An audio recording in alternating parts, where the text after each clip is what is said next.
Doa.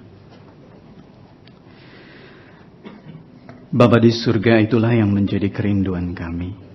Raihlah kami dan dekatkanlah, supaya kami boleh duduk bersimpuh dekat kaki Tuhan, dekat salib Tuhan, mendengarkan suara Tuhan, menikmati kehadiran Tuhan di dalam kehidupan kami, secara khusus di dalam ibadah pada pagi hari ini. Terima kasih ya Tuhan, karena Engkaulah yang mengundang kami untuk mendekat kepadamu. Bukalah hati dan pikiran kami pada pagi hari ini, supaya Roh-Mu sungguh-sungguh bekerja di dalam hati kami. Firman-Mu berkuasa di dalam kehidupan kami. Kami mohon Roh Kudus memberikan kepada kami cahaya ketika kami membaca kebenaran-Mu. Singkapkanlah, sehingga kami pun bisa mengerti seturut dengan kehendak-Mu dan dimampukan untuk melakukannya dalam hidup kami sehari demi sehari. Untuk hamba-Mu yang penuh dengan kelemahan ini Tuhan, biarlah Engkau yang tutup bungkus dengan kuat kuasa-Mu, dan biarlah nama-Mu yang dimuliakan. Jaga hati dan bibirnya, supaya perkataannya yang disampaikan dan firman yang diberitakan tidak menyimpang dari kebenaran-Mu. Kami berdoa dalam nama Tuhan Yesus Allah yang hidup. Amin. Silakan duduk Bapak Ibu. Shalom Bapak Ibu Saudara. Minggu kedua di tahun yang baru, ya. Dengan anugerah Tuhan yang tetap sama, yang Tuhan sediakan, yang Dia janjikan, selalu baru setiap pagi. Amin Bapak Ibu. Bapak Ibu Saudara, izinkan saya atas nama keluarga juga mengucapkan Selamat Natal dan Tahun Baru untuk kita semua. Biarlah kiranya penyertaan Tuhan itu makin nyata dalam hidup kita, dan hidup kita dimampukan untuk makin melayani Tuhan. Saudara, kita akan bersama-sama merenungkan kebenaran firman Tuhan dengan tema Ya Allah, jiwaku haus kepadamu. Kita akan membaca dari Mazmur nomor 63, Mazmur nomor 63. Saya undang kita membacanya, membukanya, dan kita bangkit berdiri untuk bersama-sama membaca firman Tuhan. Mazmur nomor 63, kita akan membaca mulai dari ayat yang kedua sampai ayat yang ke-12. Saya akan membaca ayat yang kedua, Bapak Ibu Saudara akan menyahut dengan respon di ayat yang ketiga, lalu kita beresponsoria sampai ayat yang ke-12. Mazmur nomor 63 ayat yang kedua, demikianlah firman Tuhan. Ya Allah, Engkaulah Allahku. Aku mencari Engkau. Jiwaku haus kepadamu. Tubuhku rindu kepadamu. Seperti tanah yang kering dan tandus, tiada berair.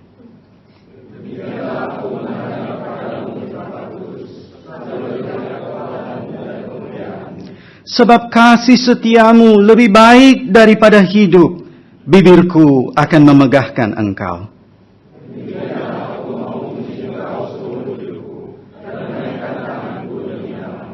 Seperti dengan lemak dan sumsum jiwaku dikenyangkan, dan dengan bibir yang bersorak-sorai mulutku memuji-muji.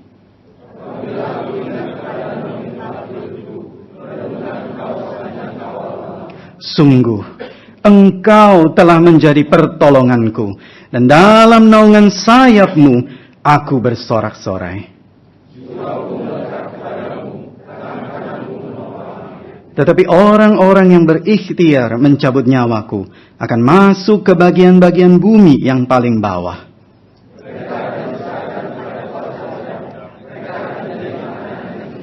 Bersama-sama ayat 12. Tetapi raja akan bersukacita di dalam Allah. Setiap orang akan bersumpah demi Dia.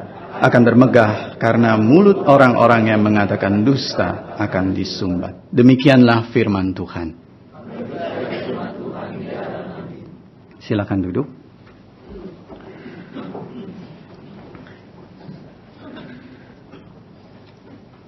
Sidang jemaat yang terkasih di dalam Tuhan, tema kita adalah Ya Allah, jiwaku haus kepadamu. Dan ini berbicara tentang kerinduan kita kepada Allah. Satu kerinduan yang kita mau naikkan kepada Tuhan. Tetapi kalau kita mau jujur, seringkali dalam hidup kita ada saat-saat yang disebut sebagai saat-saat buruk atau bad times. Nah, saat-saat ini seringkali banyak orang lebih mudah datang kepada Tuhan atau lebih mudah menyatakan kerinduannya kepada Tuhan, khususnya di saat-saat genting. Seperti apa saat-saat itu? Misalnya, waktu kita sedang mengalami kondisi yang tidak baik, kita bergumul dengan sakit penyakit, atau misalnya kita sedang bergumul dengan pekerjaan kita atau dengan usaha kita. Ada kemungkinan mungkin mengalami PHK dan lain sebagainya. Kita lebih datang mencari Tuhan. Atau kita berhadapan dengan tugas-tugas akademis yang membuat kita mulai merasa frustasi, mulai merasa berat. Sulit sekali untuk mencari waktu tidur dan bersekutu dengan Tuhan. Mulailah hati kita berseru dengan keras kepada Tuhan. Tapi saudara, bagaimana kalau itu adalah good times? Bagaimana kalau itu adalah saat-saat yang fine saja? Tidak ada masalah yang terjadi dalam hidup kita. Semuanya baik-baik saja. Semuanya berada dalam kendali kita. Kesehatan kita baik. Keuangan juga terkendali. Bagaimana dengan pendidikan? Semuanya bisa dikerjakan dengan baik. Saudara, umumnya pada saat-saat seperti itu, orang akan merasa, ya bolehlah datang kepada Tuhan. Tapi tidak sekeras, tidak seserius waktu kita betul-betul berada dalam kesulitan. Bahkan kadang-kadang malah susah datang pada Tuhan. Saudara, datang kepada Allah, membawa kebutuhan-kebutuhan kita kepada Dia, bukanlah satu kesalahan.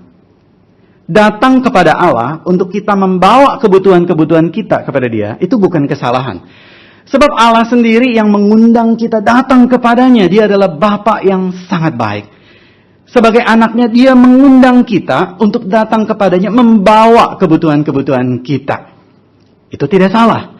Tapi yang jadi masalah, dan masalah yang cukup serius menurut saya, itu adalah kalau kita datang kepada Tuhan hanya kalau kita punya kebutuhan. Kalau kita hanya bisa datang pada Tuhan pada saat kita punya kebutuhan. Saudara, itu bahaya sekali. Kenapa? Sebab itu berarti kita mengubah Allah itu menjadi alat. Yang harusnya Dia adalah Allah yang berdaulat, yang berkuasa, yang paling tinggi dari segala sesuatunya, kita ubah Dia menjadi alat. Persis seperti mesin ATM. Kita datang kalau kita butuh ambil uang, misalnya begitu ya. Kita masukkan kartunya, lalu kita pencet nomornya di dalam doa kita, begitu kan? Lalu kita terima hasilnya. Saudara, kalau kita hanya bisa datang pada Tuhan di saat kita punya kebutuhan, itu kita menjadikan Dia alat dalam hidup kita. Dan itu sangat berbahaya, dan itu adalah sikap yang egois. Sikap yang antroposentris. Sikap yang menjadikan diri kita sendiri itu pusat dalam hidup. Itu sangat berbahaya.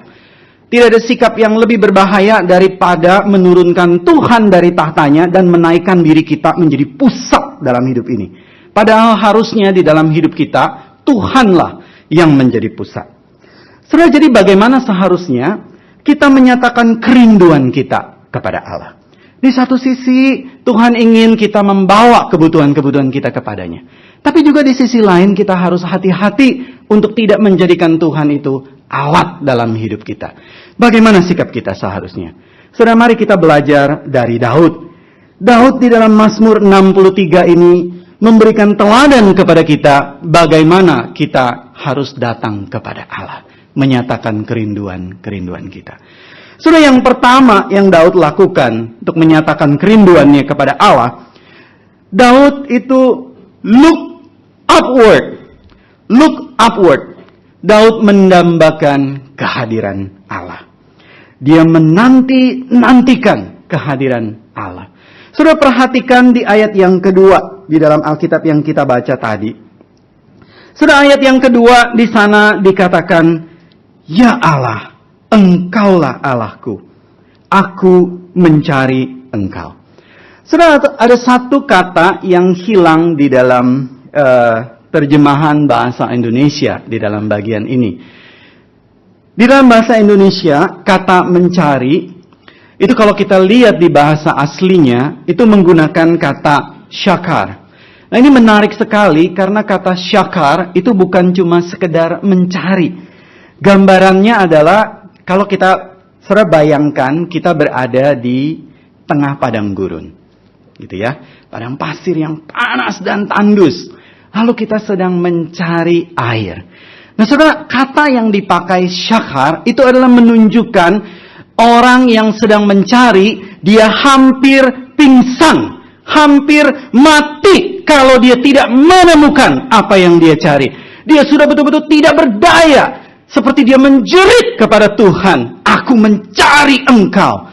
Itulah sebetulnya sebabnya di dalam terjemahan dalam bahasa Inggris itu ditambahkan satu kata, yaitu God, oh God, earnestly I seek you. Earnestly, sungguh-sungguh ya Tuhan, dengan serius aku mencari engkau.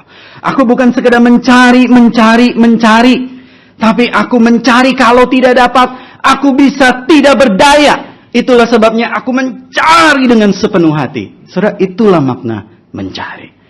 Itulah sebabnya yang Daud katakan mencari seperti apa. Dia katakan di bagian berikutnya adalah, jiwaku haus kepadamu, tubuhku rindu kepadamu, seperti tanah yang kering dan tandus, tiada berair. Saudara, apa yang Daud rindukan dari Allah sebetulnya? Apa yang sebenarnya Daud dambakan dari Allah? Daud menjawab di ayat yang ketiga, memandang Allah di tempat kudusnya. Demikianlah aku memandang kepadamu di tempat kudusmu. Memandang Tuhan di tempat kudusnya. Melihat kekuatan Allah. Melihat kemuliaan Allah. Suara siapa yang paling kita rindukan, kita dengar. Kita demi nama Tuhan. Dan kita bisa memuji Tuhan. Dia berhenti dan tidak akan pernah hilang. Itu adalah membuat kami bagi dirimu sendiri. Dan gelisahlah hati kami. Sampai hati itu beristirahat di dalam Engkau. Saudara, hati kita diciptakan bukan untuk dunia ini. Hati kita diciptakan bukan untuk materi yang ada dalam dunia ini. Hati kita diciptakan untuk Tuhan. Dan hanya Dialah yang bisa memuaskan hati kita. Daud look upward dan ia mendambakan kehadiran Allah. Dan jiwanya dipuaskan. Saudara, apalagi yang Daud lakukan untuk menyatakan kerinduannya kepada Allah. Selain dia look upward, Daud juga look inward. Look upward, lalu yang kedua look inward. Yaitu melihat ke dalam, merenungkan karya Tuhan. Saudara, ini terlihat di dalam ayat yang ke-7 sampai ayat yang ke-9. Kalau kita membaca di ayat yang ke-7, di dalam Alkitab di sana dikatakan, apabila aku ingat kepadamu. Tadi kita menyanyikannya, Mazmur 63, refrennya. Apabila aku ingat kepadamu, di tempat tidurku, merenungkan engkau sepanjang kawal malam. Sudah, kerinduan kita kepada Allah dinyatakan dengan mengingat karya Tuhan. Merenungkan karya Tuhan. Dua kata yang Daud pakai di dalam bagian ini yang menurut saya penting itu adalah mengingat-ingat, merenungkan. Ingat kepadamu, merenungkan engkau. Saudara, kalau kita ingat di akhir tahun, itu biasanya orang-orang suka menyusun atau menulis yang namanya kaleidoskop, gitu ya. Jadi satu rangkaian peristiwa di dalam sepanjang tahun kemarin, gitu. Lalu biasanya kita menulis, mengingat kembali di mana ada sukses, di mana ada gagal, begitu ya. Di mana ada suka, di mana ada duka. Lalu kita mulai di awal tahun membuat resolusi seperti itu. Saya mau tanya, berapa banyak di antara kita yang mencatat peristiwa-peristiwa di dalam tahun 2015? Ada yang membuat kaleidoskop? Boleh? Acungkan tangan. Jangan keraskan hatimu. Ada? Oh, ada ya. Oke. Nah, saya percaya ada banyak yang mencatat atau mengingat-ingat kembali. Tapi saudara, yang penting di dalam bagian ini adalah kaleidoskop bukan sebagai satu rangkaian peristiwa saja. Kalau boleh saya usulkan, kita melihat kaleidoskop atau rangkaian peristiwa itu hanya sebagai simbol yang merujuk kepada Allah yang adalah hakikat. Serangkaian peristiwa di dalam hidup kita sebetulnya hanyalah sebagai penunjuk atau simbol yang harusnya membawa kita kepada Allah yang adalah hakikat hidup kita. Saudara, maksudnya apa? Maksudnya adalah melalui peristiwa-peristiwa dalam hidup kita, kita bertanya apa yang sebetulnya Allah mau ajarkan kepada kita tentang dirinya, tentang firman-Nya, bahkan tentang diri kita sendiri di hadapannya. Saudara, misalnya di dalam peristiwa kita, dalam hidup kita itu ada suka, ada duka. Misalnya dalam suasana suka yang sukses lebih dulu begitu ya. Misalnya kita itu dalam pekerjaan atau karir kita atau usaha kita itu ada peningkatan atau menanjak gitu. Nah, biasanya kita bersyukur kepada Tuhan. Ditambah dengan makan-makan bersama begitu ya. Saudara, tapi kalau kita melihatnya lebih jauh sedikit, maka kita akan melihat Allah di baliknya. Allah yang bagaimana? Allah yang mempercayakan berkat kepada kita, tapi tidak berhenti sampai situ. Yang memandang kita sebagai penatalayan. Yang dipercaya kita ini sebagai penatalayan, tidak lebih dari itu. Mengelola berkat Tuhan untuk dikembalikan demi kemuliaan nama Tuhan. Atau misalnya dalam suasana duka, ada satu kegagalan atau musibah dalam hidup kita. Misalnya anggota keluarga kita masuk rumah sakit, amit-amit ya. Tapi kadang-kadang ada seperti itu. Oh, kok anggota keluarga kita masuk rumah sakit, dirawat begitu ya, sakitnya serius. Gimana kita bisa melihat Tuhan di rumah sakit? Yang kelihatan itu dokter, suster, dan obat begitu. Saudara, kita bisa melihat Tuhan di sana gimana caranya? Yaitu adalah kita bisa melihat kehadirannya. Lewat siapa? Lewat anak-anaknya. Lewat saudara-saudara seiman kita yang datang berkunjung, mendoakan, menjenguk. Mereka yang datang memberikan kekuatan. Mereka yang datang memberikan perhatian. Mereka adalah perpanjangan tangan Tuhan. Saudara, waktu kita melihat mereka, waktu kita merasakan kehadiran mereka, disitulah kita melihat Allah. Disitulah kita bisa merasakan kasih-Nya. Saudara, jadi di situ kita bisa melihat bahwa peristiwa-peristiwa dalam hidup kita itu hanyalah simbol sebetulnya yang merujuk kepada Allah, hakikat dalam hidup kita. Semuanya ingin mengajarkan sesuatu tentang Tuhan supaya hati kita mengarah kepada Dia. Saudara, kalau kita bisa hidup seperti ini, maka hidup kita itu bukan hanyalah rangkaian kronologi kehidupan. Hanya rangkaian kronos tanpa makna. Tapi kalau kita bisa hidup seperti itu, maka hidup kita itu adalah rangkaian kairos. Momen-momen bermakna bersama Tuhan. Dan waktu momen bermakna itu kita tangkap, lalu kita simpan di dalam memori rohani kita. Itu akan sangat powerful nantinya. Kita simpan di dalam memori rohani kita. Kita catat baik-baik. Saudara, kalau kita bisa melakukan itu, maka kita bisa mengamini seperti yang Daud katakan di ayat yang ke-8 dan ayat yang ke-9. So, di ayat yang ke-8 dan ke-9 Daud berkata kepada Tuhan, sungguh Tuhan.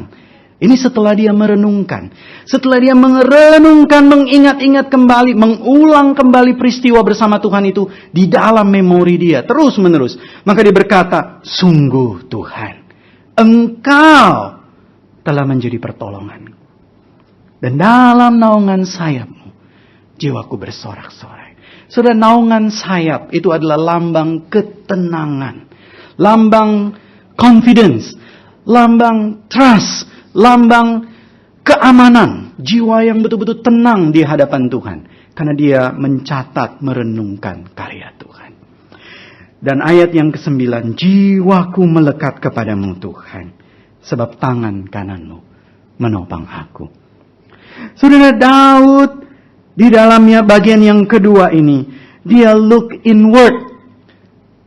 Dia merenungkan karya Tuhan. Dan jiwanya bersorak-sorai. Saudara, bagian yang ketiga yang Daud lakukan untuk menyatakan kerinduannya kepada Tuhan, yaitu adalah look outward. Tadi look upward, lihat ke atas, mendambakan kehadiran Tuhan di dalam hidupnya. Look inward, lihat ke dalam, menghitung atau merenungkan, mengingat-ingat kembali karya Tuhan. Sekarang Daud mengarahkan matanya keluar, yaitu bersama Allah di padang gurun. Saudara, kalau kita perhatikan, tadi kita tidak membaca ayat yang pertama, karena itu adalah superskripsi atau catatan yang diberikan oleh Masoret, para pencatat. Nah, ayat yang pertama itu dikatakan Mazmur Daud ketika ia ada di padang gurun.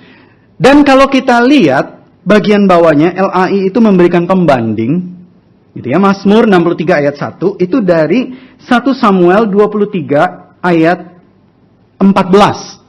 Saudara, 1 Samuel 23 ayat 14 itu berbicara tentang Daud yang melarikan diri atau mencari tempat persembunyian karena dia sedang dikejar-kejar oleh Raja Saul.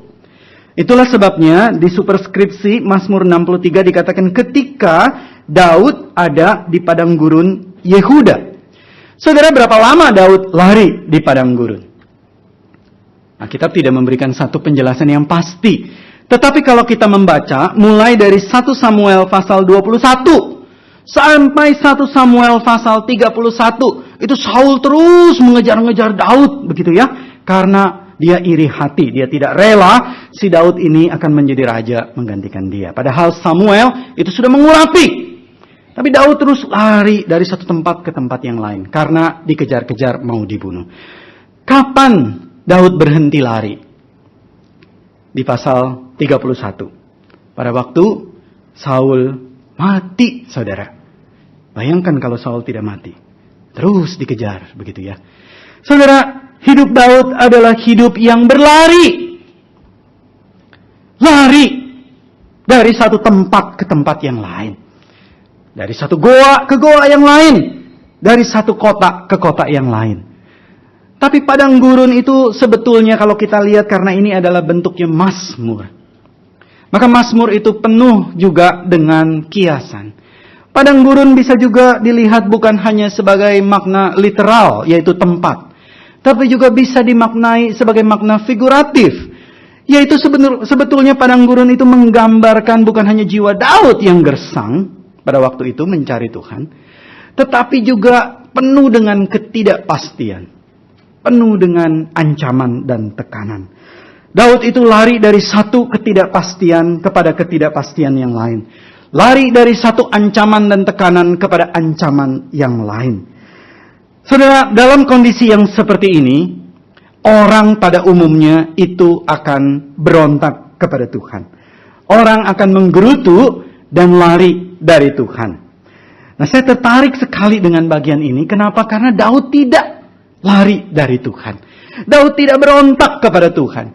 Bahkan Mazmur 63 ini ditulis di dalam satu genre atau satu bentuk syair genre Mazmur yang disebut sebagai Song of Trust atau Song of Faith, nyanyian iman atau nyanyian kemenangan.